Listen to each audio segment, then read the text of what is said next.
கர்த்தருடைய பரிசுத்த நாமத்துக்கே மகிமை உண்டாவதாக. இன்றைக்கி கூட யாத்திராகமம் 30ஆம் அதிகாரத்தை வந்து பார்க்க போகிறோம். இந்த அதிகாரத்தை கூட என்ன பார்க்க போகிறோம் அப்படின்னா, அந்த தூபம் காட்டுகிறதுக்கான தூப பீடத்தை வந்து நீ எப்படி உண்டாக்கணும், அதுக்கப்புறம் வந்து நம்ம வந்து கழுவுறது, அந்த வெண்கல பாத்திரத்தில் வந்து தண்ணீர் வைத்து கழுவுறது, அதுக்கப்புறம் வந்து ஒவ்வொருத்தரும் எவ்வளோ வந்து கர்த்தருக்குன்னு கொடுக்கணும் அப்படிங்கிறத வந்து சொல்லியிருக்காங்க.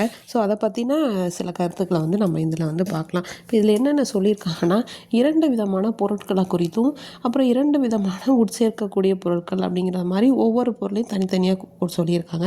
அடுத்தது வந்து தூப பீடம். இந்த தூப பீடம் அப்படிங்கிறது வந்து என்னத்தை காட்டுறது அப்படின்னா, நம்முடைய தேவனுக்கு முன்பாக நம்ம ஏறெடுக்கிற இந்த ஜெபத்தை வந்து தான் இதை காட்டுது. இதை வந்து டெய்லியுமே நம்ம என்ன பண்ணணும்னா சுகந்த தூபம் காட்ட வேணும். ஆரோன் வந்து காலை தோறும் அதன் மேல் சுகந்த தூபம் காட்ட வேணும்னு சொல்கிறாங்க.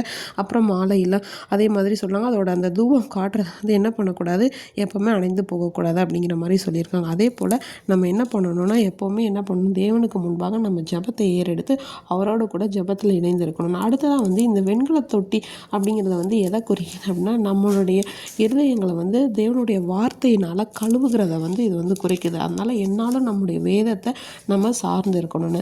அடுத்ததாக வந்து ஒவ்வொரு மக்களும் 20 வயதுக்கு மேற்பட்டவங்க என்ன பண்ணணும் அப்படின்னா, ஒவ்வொருவரும் தேவனுக்கு அரைசேக்கள் வந்து கொடுக்கணும்னு சொல்கிறாங்க.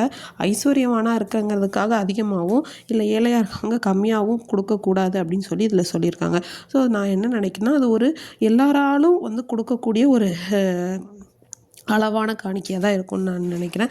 அதே போல் அடுத்ததாக வந்து என்ன சொல்லியிருக்காங்கன்னா, இந்த ஜெபம் வந்து எப்படி தேவனுடைய இப்போது ஒரு சாம்பிராணியோ அதில் வந்து சொல்லுவாங்க பரிசுத்த தூப வர்க்கமாக்கி அதை கொஞ்சம் பொடியாக இடித்து நீ என்ன பண்ண அப்படின்னா தேவ சந்நிதியில் வைக்கணும். அது வந்து கர்த்தருக்கு பரிசுத்தமாக இருக்க கூடாதுன்னு சொல்லிட்டு, இப்போது ஒரு சாம்பிராணியோ இல்லை ஒரு புகையோ போடும்போது அது எப்படி அந்த புகை மேலே எழும்பி போகுதோ, அதே போல் நம்முடைய ஜெபத்தினுடைய அந்த வாசனையானது என்ன பண்ணணும்னா, அது நம்முடைய தேவனை கொண்டு போய் தொட்டு அது வந்து நம்ம பரலோகத்தின் தேவனுடைய இருதயத்தை அசைக்கிறதா இருக்கணும்.